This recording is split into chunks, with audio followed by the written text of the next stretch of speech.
Today, we're going to talk about something many of us will see, either in ourselves or in the people we love.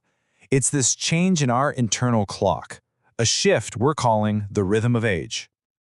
It often starts so quietly, with just a simple sentence. Picture a loved one, maybe after a big, noisy family dinner, just turning to you and saying, "I can't keep up anymore." And that's not a complaint, right? It's a really profound observation. It's what one man, we'll call him Mr. Green, was feeling. And trust me, it's a feeling shared by millions. And look, this feeling, it's not about giving up. It's a real neurological thing that's happening. So today, we're going to give it a name so we can finally start to understand it.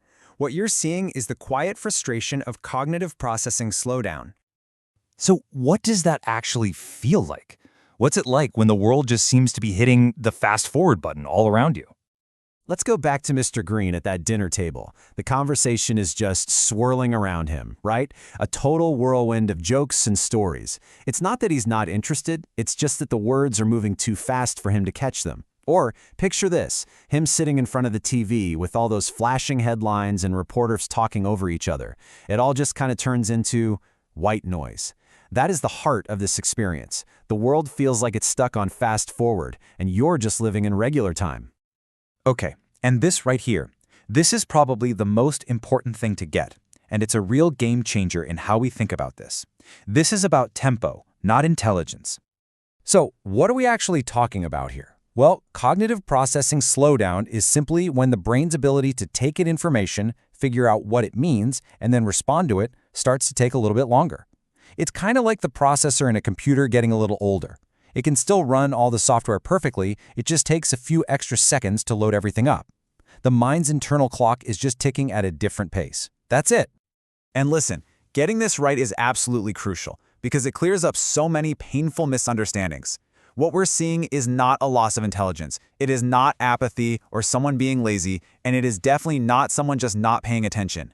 What it is a change in tempo. It's a physical thing, slower neural firing. And yeah, for a lot of people, it's a completely natural part of aging.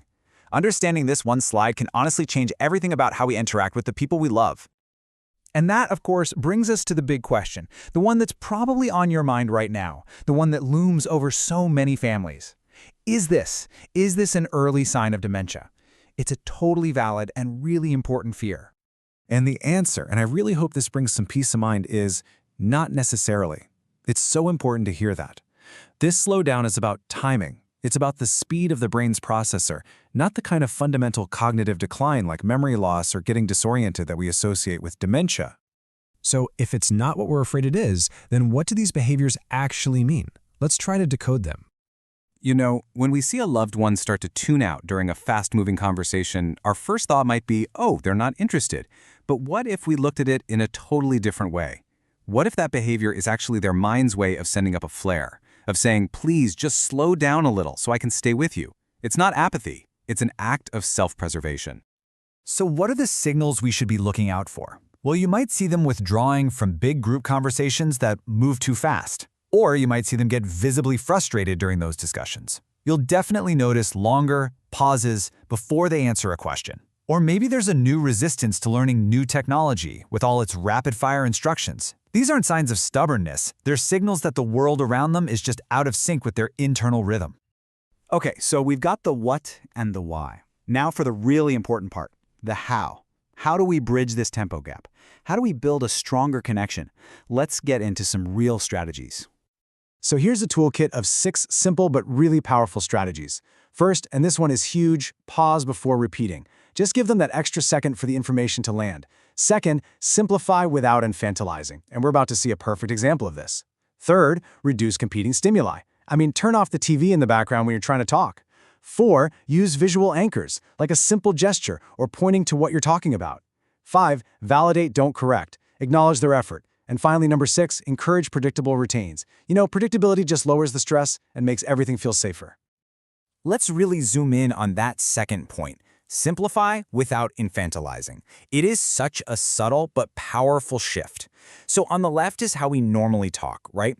Get ready, we're going to the store after you take your meds and grab your jacket. Now for us, that's simple, but for a slower processor, that's 3 separate instructions all tangled up in a knot. Now look at the right. First, let's take your medication. Full stop, you let that sink in. Then we'll get your jacket. See? It's the same exact information, but it's delivered in clear, respectful, and manageable steps. All right, here's another one that comes up all the time, and it always comes from a place of love and wanting to help. My loved one takes a really long time to answer. Should I just fill the silence? It's such a natural impulse, isn't it? We hate awkward silences. And the answer, surprisingly, is no. A big, gentle no. And here's the kind of mind-blowing reason why. What feels like an awkward, empty silence to you is actually active work for their brain. They are processing, they are formulating, they're retrieving the words.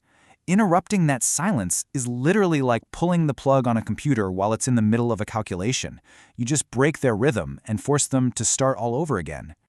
So instead of filling that silence with more words, what if you filled it with reassurance?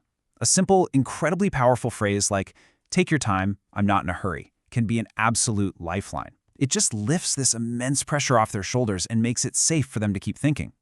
You're validating their effort and honoring their pace. And hey, this isn't just a nice idea. It's actually backed by science. A 2023 study found that the environmental tempo, basically the speed of our talking and the amount of background noise, directly impacts the well-being and stability of older adults. So, slowing down, it isn't just being kind, it's providing scientifically sound care. Which brings us to our final and maybe the most important shift in how we see all this. This isn't just about one person slowing down. It's about all of us learning to slow down together.